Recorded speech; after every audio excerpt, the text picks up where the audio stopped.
ఈయన రేవంత్ రెడ్డి పోయి మహారాష్ట్రలో ప్రచారం చేసిండు ఏమని ఏమేం తెలంగాణలో అన్ని గ్యారంటీలు అమలు చేసినాం మహారాష్ట్రలో కూడా ఓట్లయింది మీడ కూడా చేస్తామన్నారు వాళ్ళకి తెలియదా మహారాష్ట్ర వాళ్ళకు నువ్వు ఇక్కడ మహాలక్ష్మి ఎగబెట్టినావు 4000 పింఛన్ ఎగబెట్టినావు రైతు బంధు ఎగబెట్టినావు అన్ని అర్థమైనాయి రేవంత్ రెడ్డి పోయి చెప్తే ఆయన పడే ఓట్లు పడలేదు మహారాష్ట్రలో పొల్లు ఒడగొట్టిరు కాంగ్రెస్ ను మొన్న ఢిల్లీకి పోయిండు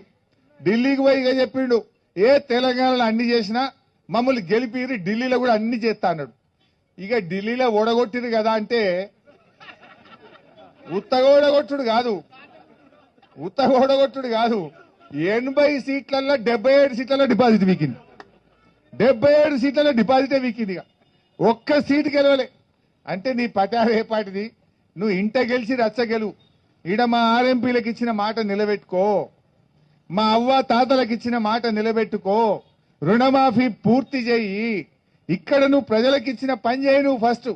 ఇది శాత కాదు కానీ నేను హర్యానాలో ప్రచారం చేస్తా నిన్న కేరళ పోయింది ఇంకా ఆడవై కూడా నడుతా ఉన్నాడు నేను ఇది చేసినా అది చేసినా అని నువ్వు ఇంకా కేరళలో పోయి దూరం పోయి మాట్లాడు కాదు తెలంగాణలో ఏ ఊరికన్నా పోదాంపా పోలీసు వాళ్ళు లేకుండా నువ్వురా నేనెత్తా ఒక ఊరికి పోదాంపా తెలంగాణలో నీ మహబూబ్ నగర్ పోదామా నీ నల్గొండ పోదామా ఖమ్మం పోదామా ఇద్దరం కలిసే పోదాం ఇక పోలీసు వాళ్ళొద్దు ఇక నువ్వు మాట్లాడు నేను మాట్లాడు జనం సంగతి చెప్తారు నీ సంగతి నా సంగతి చెప్తారు గది చేసే ధైర్యం లేదు కేరళలో పోయి స్పీచ్ కొడుతుండు మహారాష్ట్రలో కొడుతుండు ఢిల్లీలో కొడుతుండు గల్లీలకు మాత్రం వస్తలేడు గల్లీలకు వచ్చే తెలివి లేదు కానీ ఢిల్లీలో పోయి ఉపన్యాసాలు కొడుతుండు రేవంత్ రెడ్డి